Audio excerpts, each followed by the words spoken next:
Okay. So we were there into the agency conflict. Let me just give you the brief idea about what we had done in the agency conflict. There are two parties mainly which are involved into the decision making process of any company. One is the management, another one is the shareholders. Now there can be the constant conflict between these two parties on the various issues because there is something called the self interest as well. Who have the better understanding about the company? Obviously the management.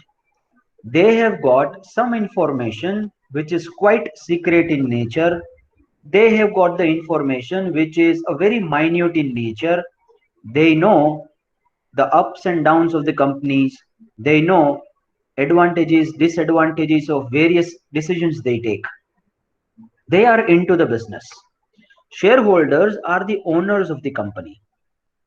Now, main reason behind the formation of any company, the fundamental reason behind this business structure of the company was that management should be separate from the shareholders. That was the fundamental understanding behind the formation of this company structure. Now, rest all the structures you take, no, for the business, partnership firm, or you take the association of persons, or you take the sole proprietor. Owner is the business, owner is the person who is handling the business. But in case of company, company has its own separate identity. Company itself is an artificial person. Company itself is a different from the shareholders who are the part of the company. That's why the management of the company should be different from the shareholders. That was the basic understanding behind the formation of the company structure. But if you have the management which is different from the shareholders, I'm not saying that shareholders cannot be the part of management. Absolutely not. The major shareholders of the company may be the part of the management, will always be the part of the management. But in management, there are certain other people too. Management consists of the board of directors and the high level officers.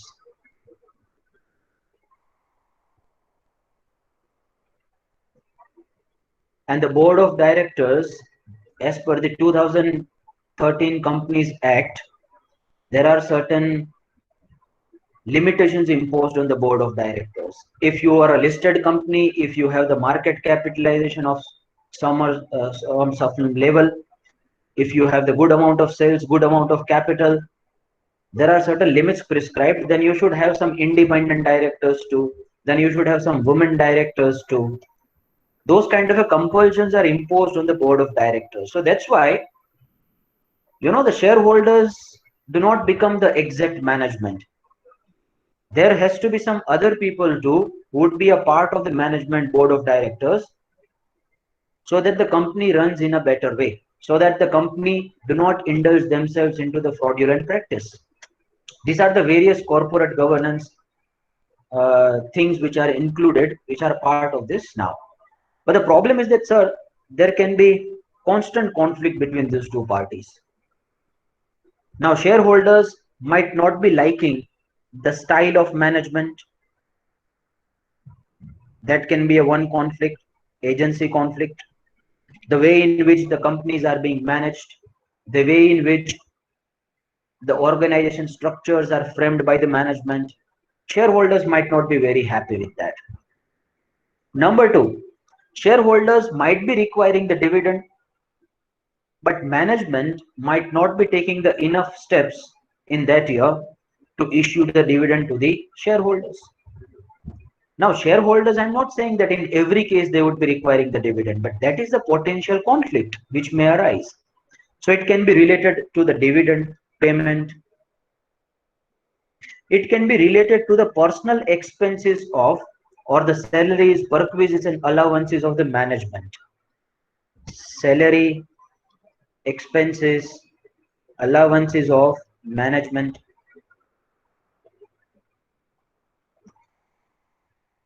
Whatever the salaries which these people are drawing, this shareholders might not be. Now shareholders first of all do not have any specific knowledge as well about it. There is a potential chance that the management people might indulge into some fraudulent practices, some unethical practices for their personal profiteering, to give the undue advantage to their relatives, to the people who are not capable enough, with whom the transaction should be entered. The management might involve those people in the transactions. So management might use these powers and positions given to them for their personal profiteering, which is against the shareholders' requirement. Now, these are the various agency problems which may arise between these two. That's why you incur some kind of the agency cost. The agency cost can be to check and to validate whether the management is performing well, whether the management is not doing the fraudulent practices. You can have the internal control management system. You can have the set of auditors who will be reporting directly to the shareholders. You can have a different committees which can be formed, and those committees would be cross-checking the various matters of the company on a day-to-day basis. There can be a whistleblower policy. That if something wrong happens, then the whistleblowers would be coming directly to some of the uh, top level people, and they would be telling that these are the frauds happening. Whistleblowers means ki khabri. So there can be various things which can be there, which are the agency costs. Now, there is also one argument presented by some of the people that if you give the shareholding to the management up to certain extent, then they would get the feel of ownership. And because of the fact that they would get the feel of ownership, they would be performing well. Now, the problem which may arise between the two is that in spite of the fact that you try to put so many things, still these people are always in a better position to take the undue advantage of the company. They have the minute details of the company. That's why they are always in a position in which they can utilize this information for their personal benefits and personal profiteering.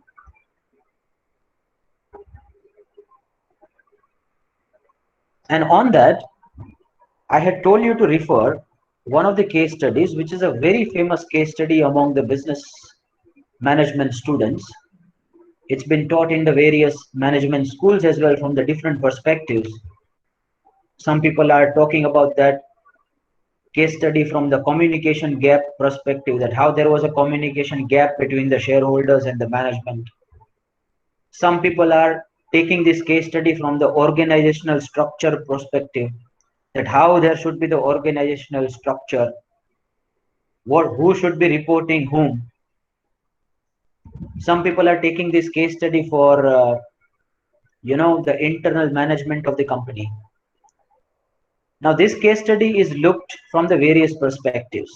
The one perspective through which we are going to look this case study now is the conflict between the management and the shareholders, which is again the concept that we are right now into, is the agency cost, agency problem. Now that is the case study of the infamous removal of Mr. Cyrus Mistry from the chairman of the Tata Group. Now I am sure you people would have read it. I am giving you again 5 to 7 minutes to go to that case study. Just before 10 minutes, I have sent that, the latest link which I have sent. Please go through that. I'm giving you 5 minutes, 10 minutes to read it, so that we'll be able to discuss further on that, and we'll see the things that took place, the things which could have been avoided. We would be able to see the case study if we are on the common stand. Giving you 5 to 10 minutes more. Please read this out, and then we'll discuss it. I'm keeping it open over here on the screen as well. So if anyone wants to read it from here, you can read it from here too.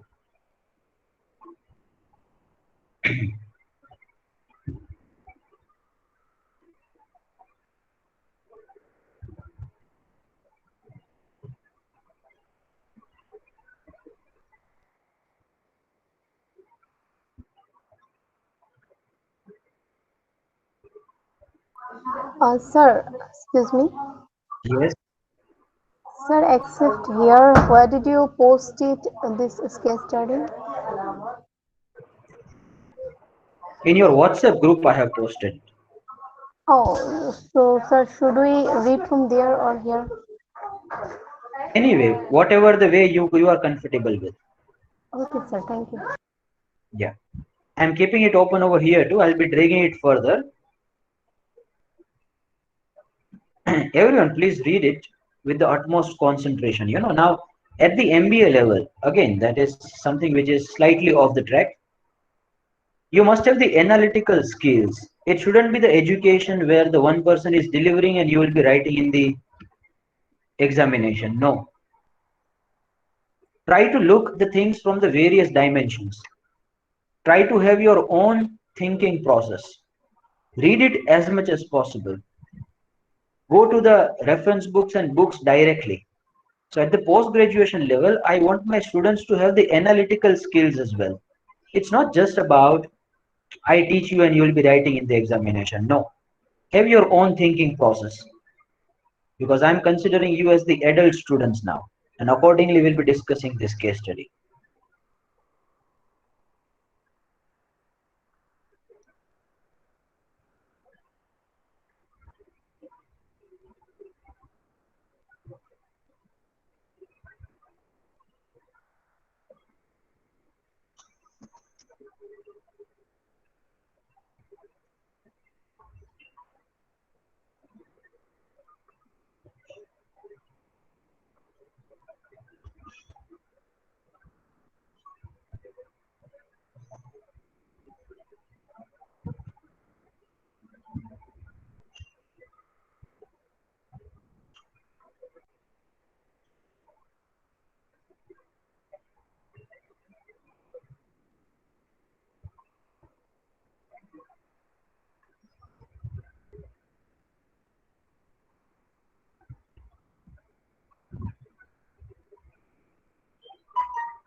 I'm not speaking anything. I'm just marking some of the points.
Okay.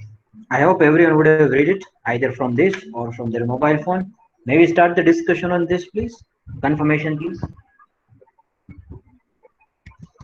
Yes, sir. Good. Okay, so I would be starting this discussion by asking few questions to all of you by looking at the case study. Now, before I start asking the question, I must first give you some of the idea about this Tata Sons and everything, just giving you the idea about the structure in which they operate. There is a one company called Tata Sons. Now, Tata Sons is the holding company of various Tata Group companies.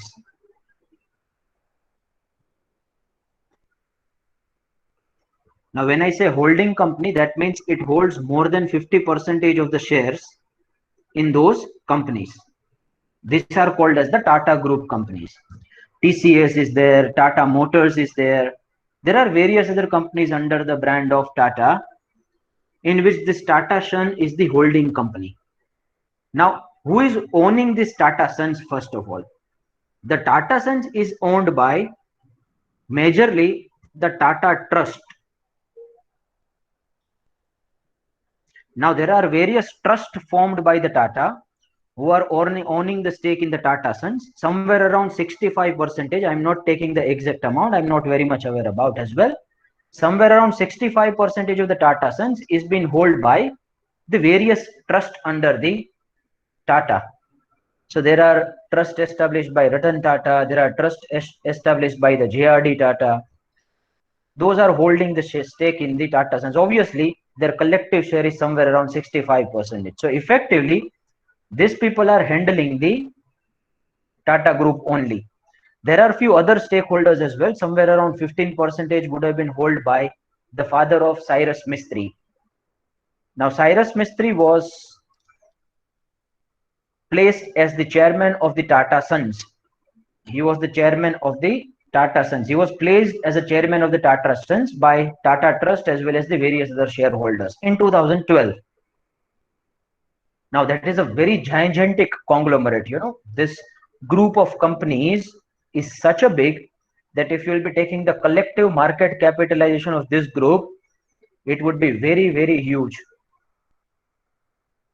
Some of the countries like Pakistan and Nepal, and you see their market capitalization is even more than the GDP of those countries.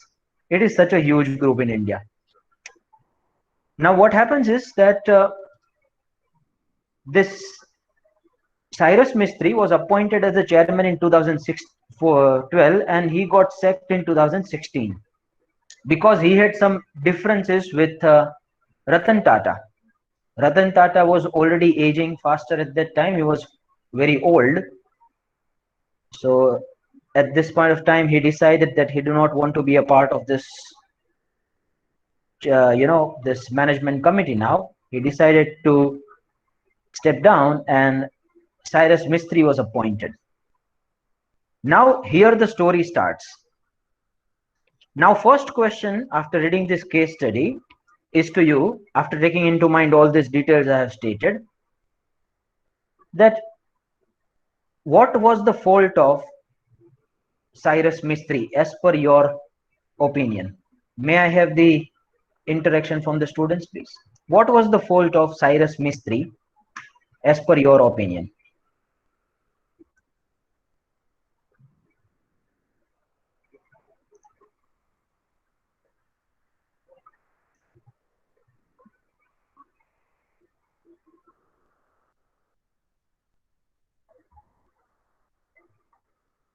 Would anyone like to discuss this?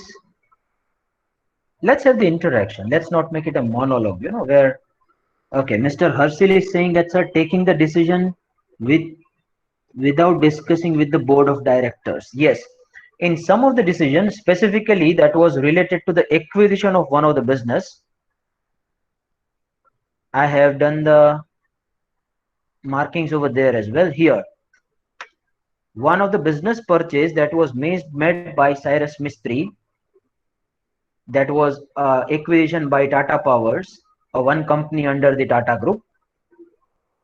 They had bought Welspun's Polar Farms at 1.4 billion. It was said to be without the approval of Ratan Tata and other key shareholders. Now, it was not something which board of directors were not aware about. The major shareholders were not aware about it. Try to understand. The major stakeholders did not approve it, including Ratan Tata and some of the other shareholders. So that is the one point where you can see there was a fault. Now, Mr. Nimitt said he sold unprofitable parts without permission and micromanaged business. Yes, he used to manage the things in a micro manner, that he used to get into the minute details of the various companies operated under the Tata brand. Now, I should also tell you the scenario where this Cyrus Mistry was appointed as the chairman. At that point of time, my dear friends, the Tata group was not doing well. First of all, the Tata Nano was there as a burden on the company. That was the major project initiated by the Ratan Tata. There were certain other things as well. Many of the companies of the Tata groups were in the losses at that time. Only the one company which was driving the entire Tata group was the TCS, Tata Consultancy Service, which is there in the IT business. So that was the only company which was driving the Tata group. Rest all the companies, many of the companies were already into the tremendous amount of losses when Cyrus Mistry was placed as the chairman of Tata Sons. So that is the background story. Now he would have started doing the micromanagement because he wanted to minimize those losses. And that was also acclaimed, that was also praised by the various other people in the market.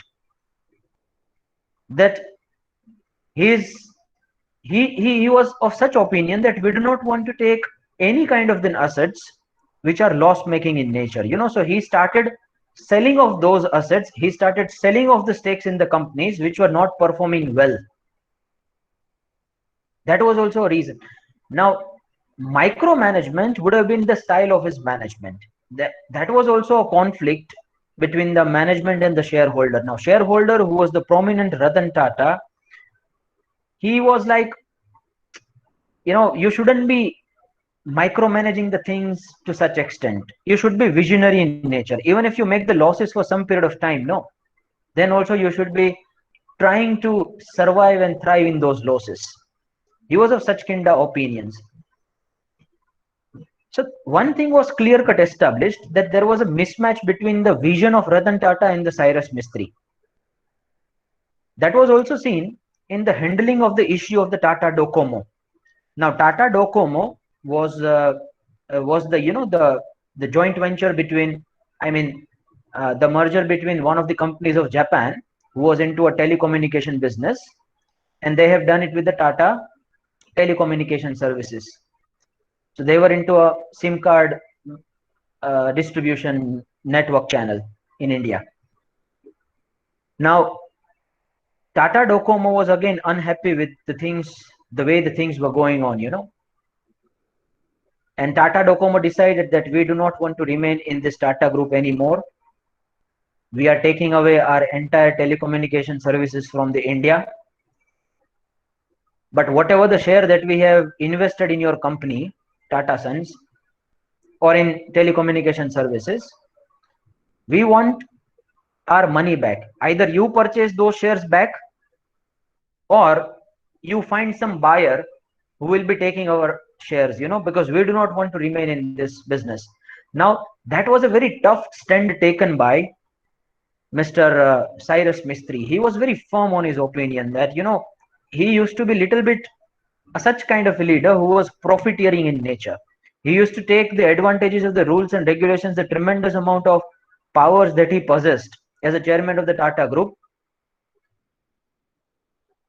He said that we are not going to give the money to you. But Ratan Tata was little soft on his stand at that point of time. He was like, even though Docomo wants to get out of this business, we should be behaving responsibly with this company. We should be paying them the losses which they have suffered because they have entered into, the business with us. and we should be allowing them to get those losses. They had also filed various cases in the arbitration court of London, and the cases were filed in the High Court as well here in India. But Ratan Tata used to be little softer on a stand. He used to be like, दे दो, इतना ज्यादा भी हमें rigid बनने की जरूरत नहीं है. While the stand of Cyrus Mistry over there was little bit dominant in nature, little bit authoritative in nature. He did not want to give the penny to those people. So that was again the decision making style, the authoritative style of Mr. Cyrus Mistry, which was unliked by the major stakeholders, shareholder of the company, who was Ratan Tata. Anything else?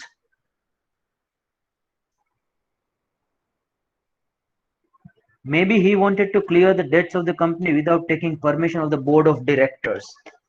Now, one more style which was adopted by him was very authoritative in nature. You know that he had formed one high level committee. That high level committee was regarded as, let me just show you the name of it.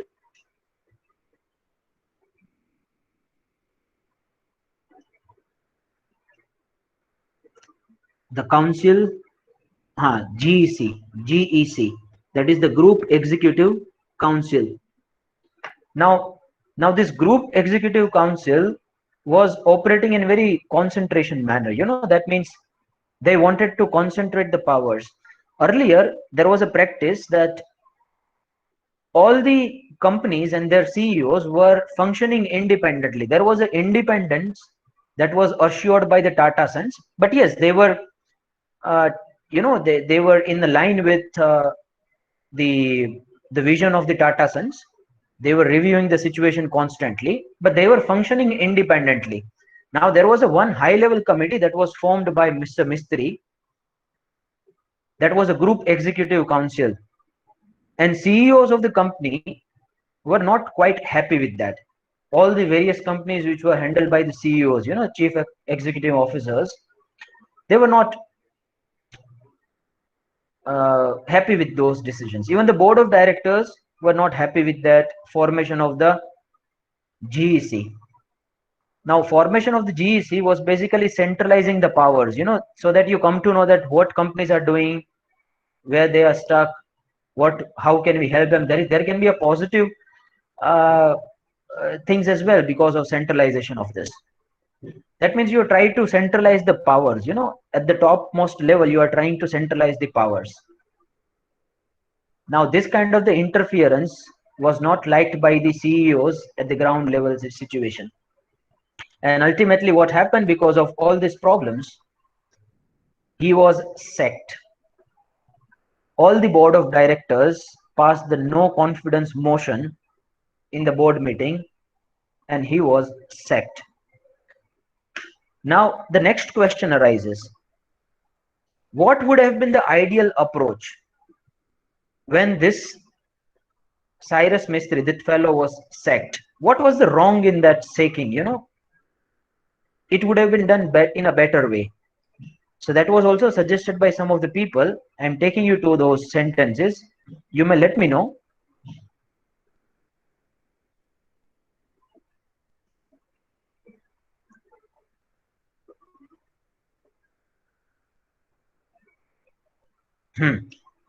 You may read this again. What was the problem with his removal from the office? All of you may read this again.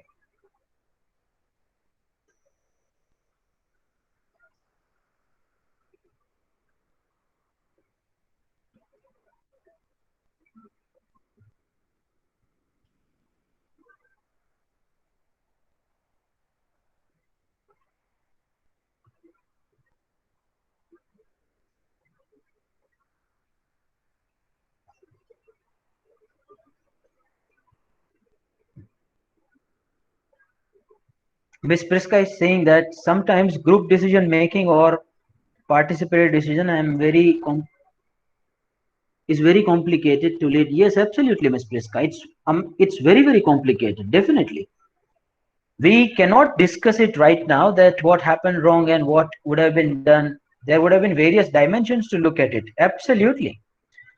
But what is been visible to us from the face, from which I want you to apply your mind, it's not like we want to run away from the situation by saying that it's very complicated for us to understand, we cannot understand their problems, we do not have enough detail to comment about. No, but whatever that has been visible to us, from that what is our critical thinking is saying to us. So that is also a good practice to initiate with.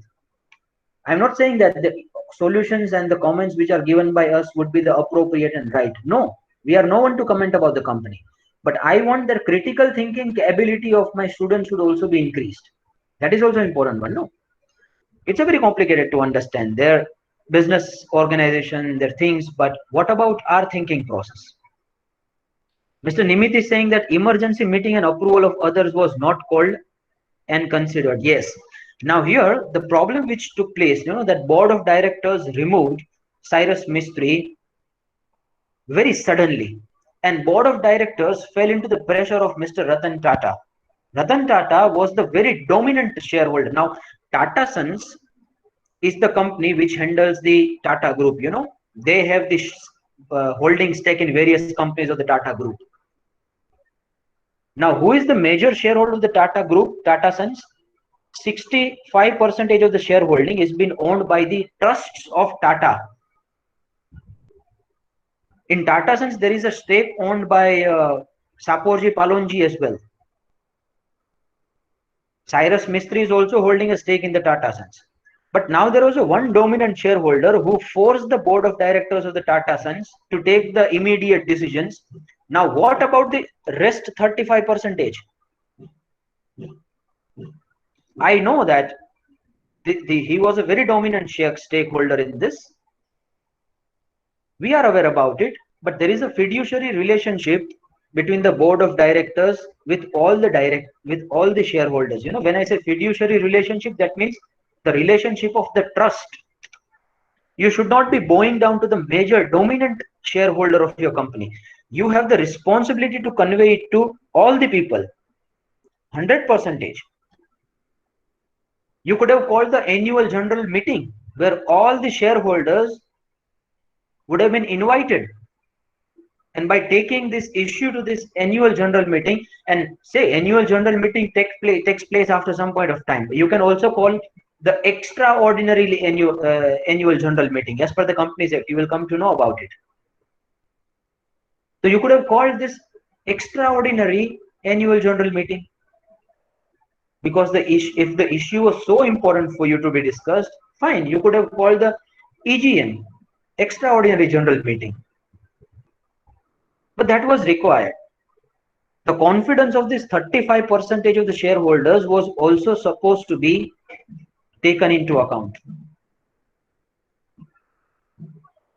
The board of the directors of the company passed the no confidence motion against. When I say no confidence motion, that is generally the term we use for the disagreement.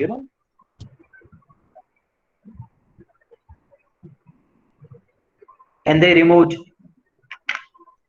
this fellow from the chairman. Now, what happened? That such a big conglomerate, such a giant conglomerate, such a big group of institutions, companies in Indian market, there was a havoc, panic. It was not taken positively by the share market at that point of time. And during the Cyrus Mistry tenure, the share market took it positively. The share market took it positively. At that time, the prices of the stocks of the various Tata groups got the increment, a good amount of increment.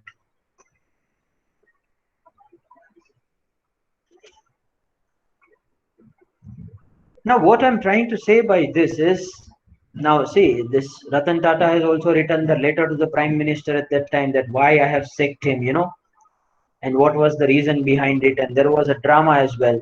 Mr. Cyrus Mistry was also of the opinion that Ratan Tata was constantly interfering into the management of the company. He was under a constant pressure to to bow down to the requirements of Ratan Tata. So shareholders were constantly indulging into the management, which is also not a good ethical practice.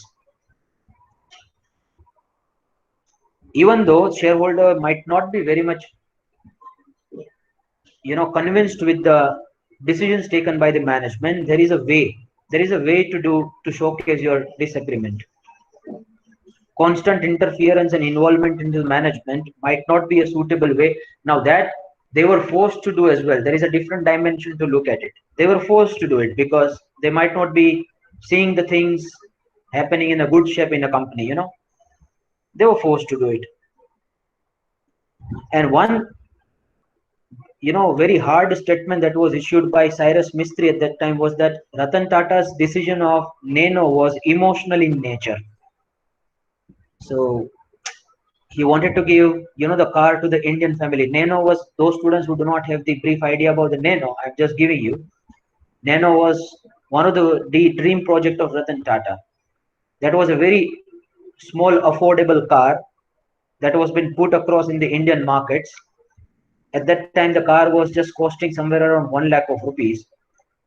So it was expected that it would be a very big boost, and the sales of this Nano would be more than the expectations that they have said, but that did not take place. Now, analyzing the Nano incident is altogether a different kind of the case study that is being seen from the consumer behavior perspective too, brand management perspective too. Because in India, if you take the marketing, in India, if we see, the car is considered as the status symbol. No one likes to buy a car which is affordable to everyone. See, you buy the car which is not a necessity for you, but to showcase your position in a luxurious way, that it is a luxury for you. In India specifically, it's not still a necessity. Specifically in 2012, it was not a necessity. So people of India did not like the marketing of the Nano, like that it was affordable to everyone. It is poor man's car. So if it was a poor man's car, then I do not want to call myself as a poor. So that's why I should not have the Nano car. So in spite of the fact that it was quite affordable and cheap, the sales never went up. Now, this Cyrus Mistry was right on his approach at that time. He said that your project is very emotional in nature. It deserves to be discontinued. The Tata Sons were very slow in reacting to the losses. The similar kind of the situation arise related to one company of Tata Steel. In Tata Steel, the price of this steel commodity start going down, faring down, and they were making the humongous amount of losses. They did not react quite fast, and for some period of time, they incurred a lot of losses over there. But Tata Sons, in specific, this Ratan Tata was of the vision that even though you make some of the lost businesses, you should be surviving those losses for some time to have the vision for the future. Now, what was causing him to be so optimistic about these things, we are not aware about it, because we cannot go into the mind of these individuals. But he was quite optimistic about these projects, and his approach has always been little softer towards the other people. Like if you take the example of the Docomo as well, he was little soft on it. He said it's okay, you pay them the losses, do not take so much of rigid stand. Otherwise, there can be a brand market. The Tata Group is known for its brand value, that how they are treating their other stakeholders, how responsibly they are behaving with their partners and other people. If there would be a wrong message placed among the people that Tata Group is very rigid about it, they are not paying the losses to other people who have right to get that money back from the Tata Sons, then it would cause a damage in the market image of the company. So that would have been the dimension of Mr. Ratan Tata. He was very softer on that stand, while Mistry was very rigid on the stand. He did not want to pay a penny to that Docomo. Anyway, so what I'm trying to say now is here, friends, that ultimately, even though the management of the company is different from a shareholding on paper, but shareholders can sack the management at any point of time, and that can happen at the highest level too, like the Tata Sons, so you can imagine the situation of some of the small companies over here in which how they are operating. If it can happen to such a big company, then it can happen to any one of us. Ultimately, the people who are controlling the company are the shareholders.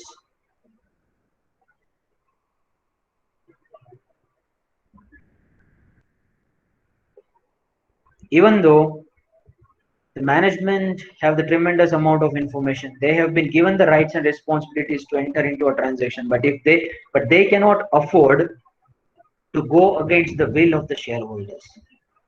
Now, here in this case, the only dominant shareholder was Ratan Tata and Sons, the trust of Ratan Tatas. They have 65% of the holding. Rest 35% were not even bothered to ask.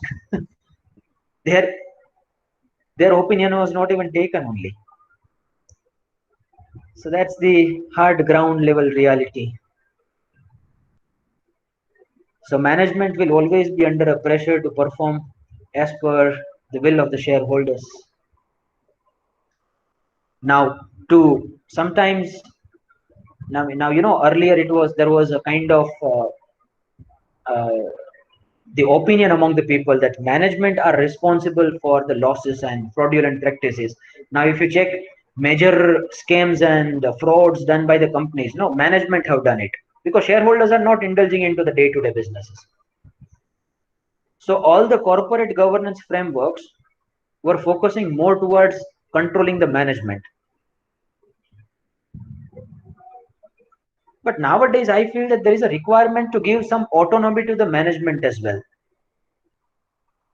You cannot have too much of absolute power on the dominant people who are holding the shareholding of the company. Some kind of the power should be enjoyed by the management too. There is a tremendous amount of requirement nowadays, specifically, to give some autonomy to the management and to avoid the frauds and such kind of the bad practice. You may have your own systems. You can frame the good regulations. You can tell it through the Companies Act, through the SEBI, through some exchanges. You may put the tight hold on their meetings and everything, on reporting. But some autonomy should also be given for their decision making. Now, that's all about the agency conflict and the agency cost associated with it. So now that chapter is closed. If you have any question or queries, you may just let me know.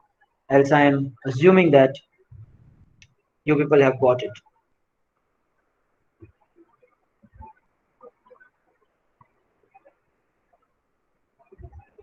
Yes, that Ola and Uber story, I need to refer it further. But when this was promoted, no, Miss Urja, when this car was promoted, it was promoted as the poor man's car.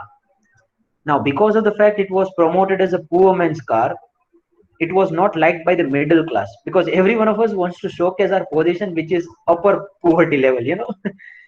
So that was a bit of a consumer preference point of view for looking at this nano. Anyway, that's a different matter.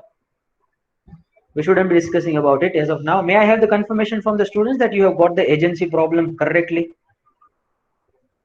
A final confirmation, please. From Nimit, I have received, from Nandini too, from Miss Priska too, Mr. Dawal, good, Miss Bansi as well. Very good. Mr. Jigar as well. So now we can move to the time value of money. One more conceptual theoretical part is remaining in the first module that we'll see later on. But before that, I want to cover the time value of money. So next lectures are going to be extremely practical in nature. We'll go into the time value of money from the personal finance management perspective. Till now, we were from the perspective and the dimension of the company, that how company should do, what company should do for the wealth maximization, what is the agency conflict from the company's perspective. Now, for the better understanding of the time value of money, I'll come bit into a personal finance perspective where the individual level finance opinions will be considered. That if you want to invest something, then what you will be doing. If you will be investing something, what will be the amount you will be getting. So that will be bit of the personal finance perspective. Okay, see you all in the next session.